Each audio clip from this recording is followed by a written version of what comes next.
Today's video is going to be long jump cues, specifically the actual jump leg right before jumping. So this is Jasmine. This is over at Nationals this past summer. And what we really worked on was keeping her checkpoints established. So right now she's getting a great extension on that back leg, the left leg. You can see here that her right leg is in the A position. So the ankle is beneath the knee. The shin angle is straight up and down vertically, and she's attacking downwards. Now granted, she is reaching out, but the reason why there's a reach out in that position is simply because she's running forward so fast. Mentally, once you hit this checkpoint, you're attacking down, and because of the forward motion, there's going to be a drift of that ankle, which is why you still want to keep the hamstring activated to paw the ground. So the pawing motion isn't really about pulling the ground away. It's more about pulling your hips into position. So she gets to her last step. As you can see, she strides over a little bit, but the focus is we're looking at mentally she's attacking downwards in that position, which leads to her jump. And so once she hits in this slight negative position, her body responds to impact, and that leads to her getting the most power out of her pop because her weight is stacked at the board in a neutral position that allows her to get to a positive position to be able to jump. Okay, so now we're going to look at how this is applied during practice. How do we improve this to where the athletes get to this point? The drill we're doing is a gallop to pop up. You're going to gallop. You're going to have the jump leg go from heel tuck to A position and then down and jump. So as you can see, this athlete kicks out, right? So what we're trying to mimic is that penultimate step, the last few steps, and then also the position at takeoff. So right now, if he were to be running, he'd run prep here, and then the last step shown here is where he should be tacking downwards and then popping up to get his height. So there's one athlete that's getting out of position. So we would now know to make those corrections with him. I'm going to play the video and let that go the rest of the way. There's another athlete that I do want to highlight, but for now, everyone's looking pretty solid with getting that leg all the way through and in position. And the reason why I have the athletes in the back is so I can coach them up as they go. So any cues that I am saying, we can correct. So here's the athlete that I was talking about. So she starts with her gallop. The front side, there's a great extension with her right leg. The left leg, as you can see, the left ankle isn't all the way underneath that knee.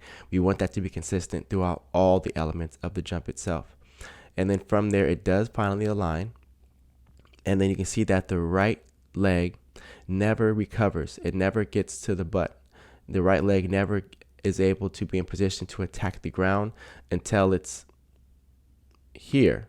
But even at this point, you can see that she lifts her leg up. So there's a lot of contradictory motions happening. And now she finally is going to start to pull or paw the ground here, but she's only about 6 inches from the ground, right? We don't want, we need more power. And also from there, she's in a place where she's using her hamstrings a lot. And so she makes contact with the hamstring and she's still using the hamstrings here until she gets to neutral. Then the hamstring shuts down and the quad starts to work. Well, that's a lot on the body that we don't want. So now when I actually articulate to her how she should be covering and moving her legs, she can then hear me, which she's seeing now. I'm making this verbal cue in real speed, right? Some athletes need to know what's happening immediately. Then I advise her to watch the next few jumpers. So then you can see she's able to turn around and we're watching Jazz, the jumper we just talked about, and she's able to see the exact thing that I'm talking about. Get that leg around and get back into position. Right? So the learning piece happens in real speed, which allows your practice to run so much smoother and athletes can get so much more done. There's about 14 or 15 jumpers in this, so they're getting more detailed going. So now let's look at the progression from there. So now I'm having them do a 6-step pop-up where they're simply focusing on keeping those same positions as they go. So the other athlete, Kane, we saw earlier, who was reaching, he has that same concept here. You can see that he never gets his heel to his butt and he kicks forward to the board itself.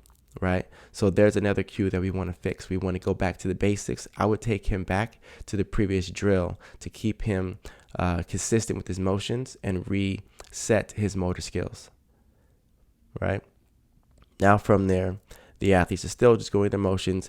I'm looking for anything that's a very big break. Anything that's slight and that can be adjusted off of some cues, we're going to let that go. But when athletes are doing things in the negative and breaking and losing their speeds is where I really want to stop and correct them. So here's the athlete from before, and we can see that she went back to that old position of, see, we have the heel to butt here, A position, everything's good here. This is how she should look at takeoff. Heel to butt, attack down, and then there should be the run. However, she's getting to her jump leg, and you can see that the left leg does get heel to butt slightly, but you can see the angle of her movement pattern. It's attacking forward and down, and that forward and down leads to more of like it's kind of like when you throw a javelin, right? It hits the ground and it sticks. She's moving her leg in that same angle to where it hits the ground and it sticks. So the part that's confusing for some coaches is that when it hits, it's going to flick the athlete vertically. So the athlete's going to have great height shown here. And so we'll think, wow, great height. I love it. Keep it up. The issue is she has lost all of her linear speed. Hits here, speed is lost. So now, yes, she has great height, but she didn't go anywhere. So this being a 6-step approach is great, right? Because she's going to be able to cover so much distance.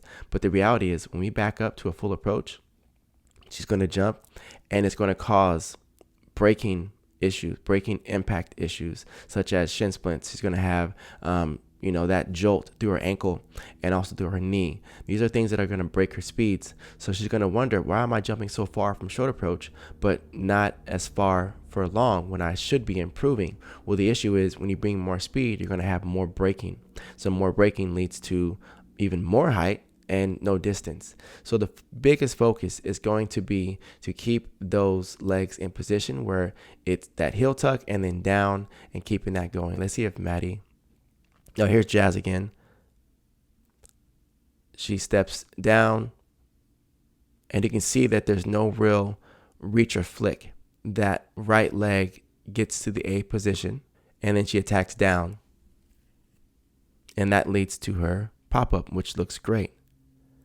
So all in all, focus on keeping the running positions throughout the whole part of the jump. There are some specific elite level detail checkpoints that we could add in, but 99% of the time you're dealing with teenagers who don't have that world-class strength yet.